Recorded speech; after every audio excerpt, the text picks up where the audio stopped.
Hello again everyone, and welcome back. Delirium is finally fading into memory, and the harvest is about to begin, and with it comes a nerf to just about every single build you could imagine. In this video, I've collected my best League starter recommendations. Each of the builds featured here have full build guides available on the channel.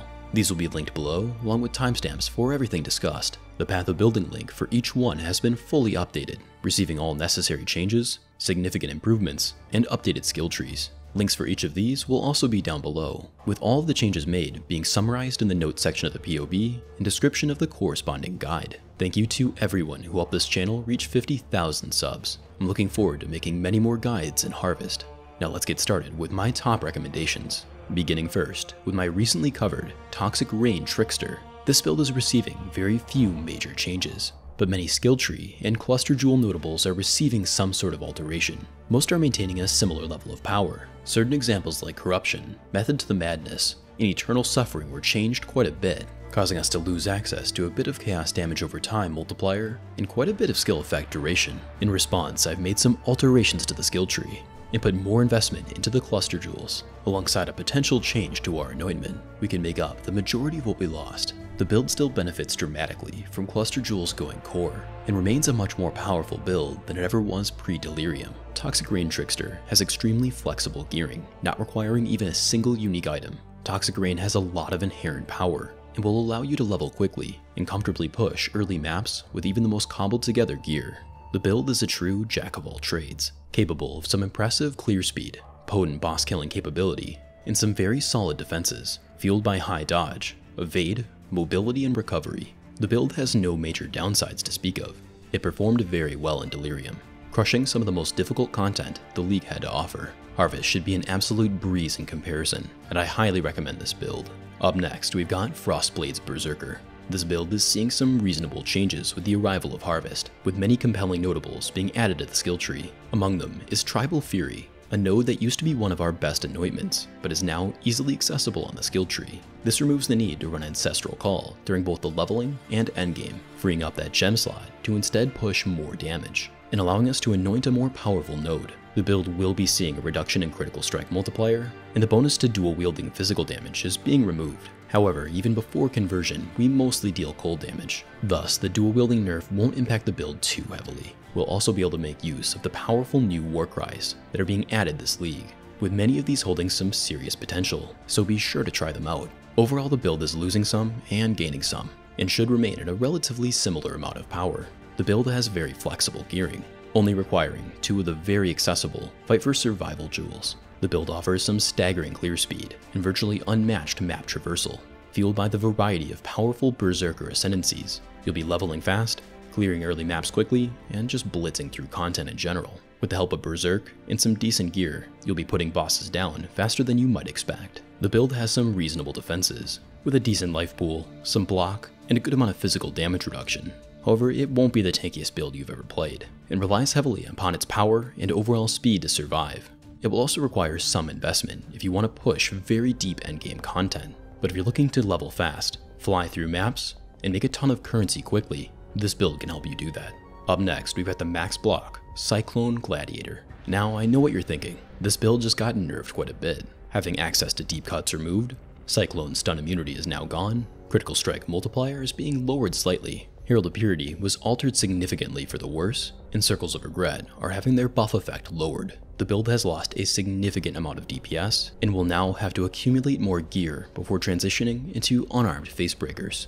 These changes were unfortunate, but we're talking about a build that can deal unbelievable damage. We've lost millions of DPS, but I've made serious optimizations to the path of building, and we have some powerful new Warcries to consider. The build will still be capable of dealing over 5 million DPS when fully set up, over 7 million when optimized, and has room to grow even further beyond with the inclusion of some chase items. And due to the gear changes and previously discussed nerfs, the build may be cheaper than it was in previous leagues. Despite the changes, the build will still be offensively powerful, and its absurd level of tankiness will not be affected at all, boasting life leech, ridiculous amounts of recovery, max attack and spell block, a huge amount of armor and physical damage reduction, and versatile mobility. The removal of stun immunity will be easy to take care of. Our strong defenses and Ascendancy node Painforged already do a good job of protecting us from stun. but additional nodes, cluster jewels, and pantheons can all be utilized if necessary. The build at League start will need to be leveled with a one-handed weapon and shield, transitioning later into face breakers once some of the core gear has been picked up.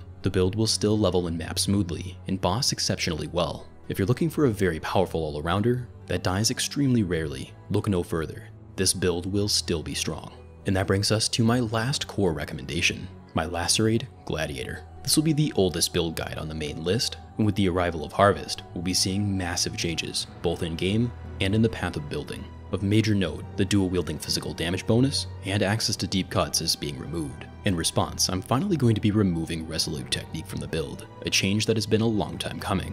Yes, critical strike multiplier values are going to be lowered, but the build is still being transitioned to a critical strike focus. Even in the face of the upcoming nerfs, the build is still going to be dealing around double the damage it was previously, and will find itself being stronger than ever. It could handle Delirium before, it can definitely handle Harvest now. Improvements to the skill tree and new nodes that are now available, the inclusion of a new cluster jewel-based skill tree, more powerful axe modifiers, and a variety of compelling new war cries to choose from, this build should be in a better spot than ever, believe it or not.